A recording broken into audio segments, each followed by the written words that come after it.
ମୁଁ ଆପଣମାନଙ୍କୁ ଆଜି ଏଇ ସାମ୍ବାଦିକ ସମ୍ମିଳନୀ ଦ୍ୱାରା ଆମ ଯଖପୁରା ଆଉ ସୁକିନ୍ଦା ନିର୍ବାଚନ ମୂଳକ ବାର୍ତ୍ତା ଦେବାକୁ ଚାହୁଁଛି। ଆଜି ଦେଖିଲୁ ଆମର ବିଜେପିର ଜଣେ ଯୁବ ନେତା ଆମ ଯଖପୁରା ଗ୍ରାମ ବିଜେପି ଅଫିସରେ ଆସି ଏକ ବାର୍ତ୍ତା ଦେଇଛନ୍ତି ଯେ ଥାନା ଘେରାଉ କରିବେ। ଏ ଯୋଉ ନିର୍ବାଚନ ସମୟରେ ନିର୍ବାଚନିକ ହିଂସାକୁ ନେଇକି ଥାନା ଘେରାଉ କରିବେ। ତାର ତଥ୍ୟ ଯାହା ଆମ ପାଖରେ ସତ୍ୟାସତ୍ୟ ଅଛି, ମୁଁ ଆପଣମାନଙ୍କ ଦ୍ୱାରା ମିଡ଼ିଆ ବନ୍ଧୁମାନଙ୍କ ଦ୍ୱାରା ସୁକିନ୍ଦା ନିର୍ବାଚନ ମଣ୍ଡଳୀ ଓ ଓଡ଼ିଶାର ବିଜେପିର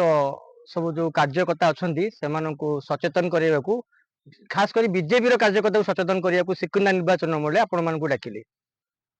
ଏକ ଉଦାହରଣ ମୁଁ ଆପଣଙ୍କୁ ଦଉଛି। ଏଇ ବିଗତ 15 ଦିନ ମଧ୍ୟରେ ସେ କ'ଣ କଲେ, ପ୍ରଥମେ ଏକ ଯେଉଁ ଅଛନ୍ତି ଗ୍ରାସ ରୁଟ୍ର ସେ ଯେଉଁ କର୍ମୀମାନେ ତାଙ୍କର ଅଛନ୍ତି, ଯେଉଁ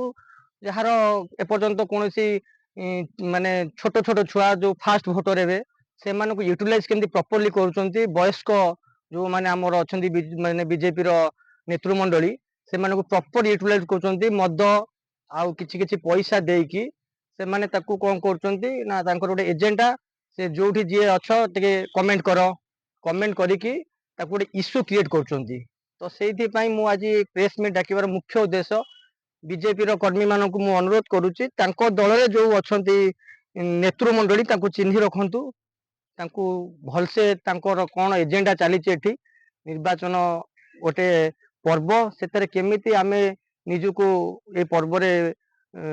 ଭଲରେ ଭୋଟ ଦେଇକି ଏ ପର୍ବକୁ ଆମେ ସାରିବା, ଝଗଡ଼ା ଝାଣ୍ଟି କରିବା ନାହିଁ। ଗୋଟାଏ ବି ଦିନ ଆପଣ ବିଜେପିର କୌଣସି ମିଟିଂରେ ଦେଖିବେ ନାହିଁ ସେ ପାର୍ଟି ଅଫିସରେ ଡାକିକି ତାଙ୍କ ନେତୃମଣ୍ଡଳୀ ପିଲାମାନଙ୍କୁ ବୁଝାସୁଝା କରୁଛନ୍ତି ଯେ ଆପଣମାନେ ଝଗଡ଼ା ଝାଣ୍ଟିରୁ ନିର୍ଭୂତ ରୁହନ୍ତୁ। ତାଙ୍କର ମେନ୍ ଫୋକସ୍ ଆମର ପ୍ରଥମ ଏଇ 10 ଦିନ ତଳେ ରାସ୍ତା ମଝିରେ ତାଙ୍କର ଜଣେ ଯୁବ ନେତା ଯାହାଙ୍କର ବୟସ 40 ରୁ 42, 2 ଜଣ ଡୋର ଖୋଲିକି ମଦ ଆଣି ମଦ ପିଇ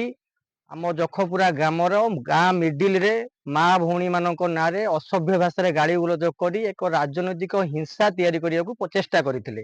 ଯାହାର ଜବାବରେ ଆମେ ଆଇନଗତ ଭାବେ ଥାନାକୁ ଯାଇଥିଲୁ। ସେ ସେଠୁ ପିଆର ବଣ୍ଡରେ ବେଲରେ ମଧ୍ୟ ଯାଇଛନ୍ତି। ସେକେଣ୍ଡ ଇନସିଡେଣ୍ଟ କଲେ ଯୋଉଠି ଯୋଉଠି ଆମେ ପ୍ରଚାର କରିବା ସମୟରେ 2 ଜଣ 3 ଜଣ ଛୋଟ ଛୋଟ ଛୁଆଙ୍କୁ ପଠେଇକି ସେମାନେ ଝଗଡ଼ା ଝାଣ୍ଟି କରୁଛନ୍ତି। ସେଠୁ ଯେତେବେଳେ ହିଂସାଟା ବଢିବାକୁ ଯାଉଛି, ଆମ ନେତୃମଣ୍ଡଳୀ ଯାହାକୁ ତାକୁ ସମାଧାନ କରିକି ଆମେ କେମିତି କ'ଣ ଭାଇଚାରା ବନେଇବା, ଭାଇଚାରାର ବାର୍ତ୍ତା ଦେଇକି ଆମେ ତାକୁ ସଲ୍ଭ କରୁଛୁ। ପୁଣି କ'ଣ କଲେ, ସେକେଣ୍ଡ ଇନସିଡେଣ୍ଟ କ'ଣ କଲେ, କିଛି ପଇସାର ଲୋଭ ଦେଖେଇକି ଛୋଟ ଛୋଟ ଛୁଆଙ୍କୁ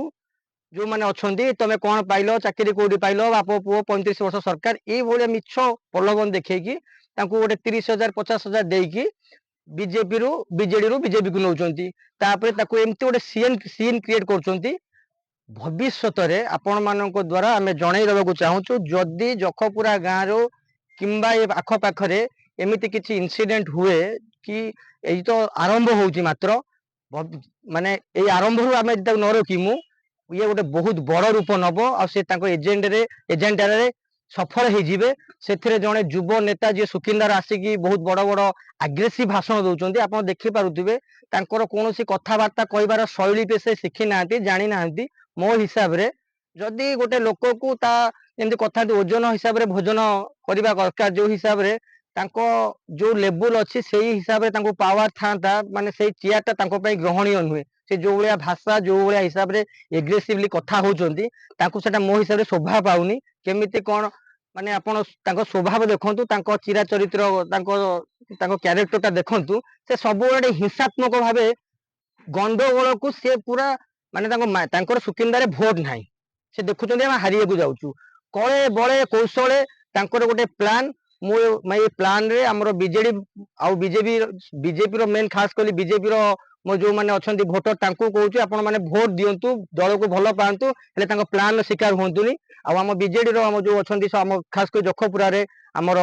ବିଜେଡି ଭୋଟର ମାନଙ୍କୁ ଅଛି, ଆମର ଯୋଉ ପିଲା ୟୁଥ ଅଛନ୍ତି ସେମାନେ ଏଇଖିଣା ଯୋଉ 2 ଦିନ 5 ଦିନ ଇଲେକ୍ସନ ପର୍ଯ୍ୟନ୍ତ ଯେତେ ଯାହା ପରେ ହୁସ୍କାନ୍ତୁ, ଯେମିତି ବି ଝଗଡ଼ା କରନ୍ତୁ, ଆପଣ ମାନେ ତାର ଜବାବ ଦିଅନ୍ତୁ ନାହିଁ ହିଂସାତ୍ମକ ଭାବେ। ଆମର ଆଇନଗତ ଭାବେ ତାଙ୍କୁ ଆମେ କାର୍ଯ୍ୟ ଗ୍ରହଣ କରିବା, ଆମେ ତାଙ୍କୁ ଥାନାରେ ଲିଖିତ ଭାବେ ଜଣେଇବା। ଆ ଦ୍ୱାରା ଯଦି ଯୋଉ ଏବେ ବି ଯଦି ସେ ଏଥିରେ ବି ଲିପ୍ତ ରହିବେ, ଆମେ ଆଗାମୀ ଦିନରେ ନିରବର ସହିତ ତାଙ୍କ ପାଇଁ ଆମେ थाना हो निर्वाचन कमिशनर पाखे आम धारणा बसमु आम कौटी घेराव हिंसार बाटा नमुनु कौटी घेराव करूनु कौटी एमती असभ्य भाषा कौटी क्या गाड़ी गुलज करूनु कमेंट पास करूनु आ मेन पॉइंट आपन खाली कहीदे एवं आप जानी गोटे झगड़ा है कहते से ना प्रसन्नजीत नायक से झगड़ार ये मुझे द्वारा यही प्रेस मीट रे क्लीयरली समस्त को कहवाक चाहूँगी जदि मोर कौन से गोटे क्लू पाइबे माननीय एसपी महोदय आमर कलेक्टर माने आमर आईएससी को अनुरोध करमी एथर ए घटनार पुंखानुपुंखानु भागे तदंत करा जाऊ जदि कहार क्लू अच्छी जो व्यक्ति किए हुस्के किए से खंडाटा पठेइतिला सेटा से जो पिला हणा होइजे सत कि मिछ से पिलार खंडा कि से खंडा को बीजेपी वाला पठेइचंती पैसा पत्र देकी से जोटी झगड़ा होइची से बीजेपी पिलार घरटा केते बाट ये इनसीडेंट टा पूरा गोटे भल से गोटे तदंत हो आ तदंत रे जो माने मुख्य माने पर्दा पछरे जी है खेलाड़ी से पर्दा पछर खेलाड़ी को आईनगत भाव दंड दि जाऊ ये छोट मोट इनसीडेंट करिकी ये गोटे विराट और बड़ रूप नवाक जाऊँगी आगामी दिन में अशांत सुकिंदा सृष्टि होगा जाऊँगी आपड़ सब फोन फेसबुक जिते खोलिए मात्रे से जो भाया हिसाब से आग्रेसिव खाली सुकिंदा टाक बर्तमान गोटे से पूरा कौन कले ना सुकिंदा निआ जलैक चाहते भगवान को देहरु एपर्यंत कहार किसी बड़ क्षति है नहीं क्षति हवा पूर्व आम जन दौचु एटा गोटे एजेंडा बीजेपी दल है गोटे विशृंखला दल सेठी श्रृंखला नहीं जेहेतु से श्रृंखला नहीं से जी मेन लीडर से माने भी से विशृंखलित लोक आपण माने दूरे रही आम बीजेडी कर्मी मान को अनुरोध करुच्ची आ द्वारा मु प्रशासन को भी अनुरोध करुच्ची एबे जो इनसीडेंट होईची सेतरे से खंडाटी कहार से जो पिला कौन पर झगड़ा करने को आसीथिला ता सह परिवार धरिकी आ इथरे कहार कहार बैक डोर रे हाथ अछि से मानन को तुरंत इन्वेस्टिगेशन करा जाय अरेस्ट करा जाऊ आपण जो अभियोग होई कोन कहबे मु तो आपण मान को कहली ना सेठी जदी जहां किए कोठी कहार केते झगड़ा होउची ता माने कोन आजिका डेट रे निजो भाई निजो पाखरे नाहंती तो आमे जेहेतु गोटे देखंतु गणतंत्र रे समस्त अधिकार अच्छी निर्वाचन में हस्तक्षेप कर निर्वाचन में पार्टिसिपेट कर कौन दल को दल प्रचार कर जदि किए को दल प्रचार कला से कार कौन दोष मु व्यक्तिगत भाव जब जेकोसी जो अभियोग कर विरोध दल मोर 1% भी जदि से गोटे क्लू देखदेवे ताहले आईन आईन हिसाब से आईन काम कर बीजेपी योजनाबद्ध षड्यंत्र की ये बीजेपी खाली सुकिंदा नुहे सारा भारत वर्ष रे बीजेपी हूँ गोटे विशृंखलित माने दल आपण मैंने जोटी देखिए दल रे श्रृंखला बोली गोटे शब्द नाही केवल केवल विशृंखला माने से विशृंखला नहले आउ ये दल भोट बैंक से जानी डिवाइड पॉलिसी न कले भोट करि परिबे नाही विशृंखला दल रे आपण आ कोन एक्सपेक्ट करिवे माने बीजेपी मिछ अपप्रचार करी बीजेडी थारु औषध औषध विकल रे वर्तमान बीजेपी ताटिया कामुड़ीबार अवस्था आउ मात्र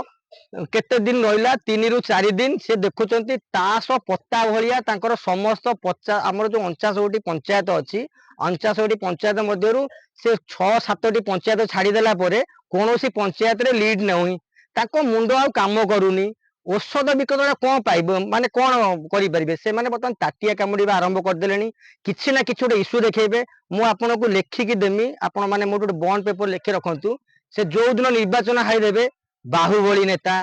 टंका द्वारा जितिले ये सब अपप्रचार करेंगे पाखे किसी मुर्दा ना मुर्दाहीन राजनीति करने को एबे बीजेपी आगभर होती से षड्यंत्र रे साधारण लोक बहुत चालाक हो आमर खास करी से कौन कहले सुकिंदार गोटे लड़ुआ वीर गाँ बोलिकी लड़ुआ नुहे स्वाभिमान गाँ हूँ जखपुरा गाँ सारा माने सुकिंदार गोटे स्वतंत्र परिचय जखपुरा गाँव में किए बाहर आसी या माने बाइट देकी पिला भावुं माने कौन कहले घेराव करेंगे घेरावटा कौन क्या करा से को जानते निजपाई निजे घेराव करेंगे से घेराव को आम स्वागत करूँ से इन्वेस्टिगेशन को आम स्वागत करूँ जदि से इन्वेस्टिगेशन हम प्रकृत जी करी जो इनसीडेंटा से बीजेपी दल जहाँ माने जार इनसीडेंट होती सी पिलाटी न्याय पाइब आ प्रकृत से बीजेपी जो पिला जो मेन लीडर करी से दोषी जेल भितर हाजत भितर रहिबो।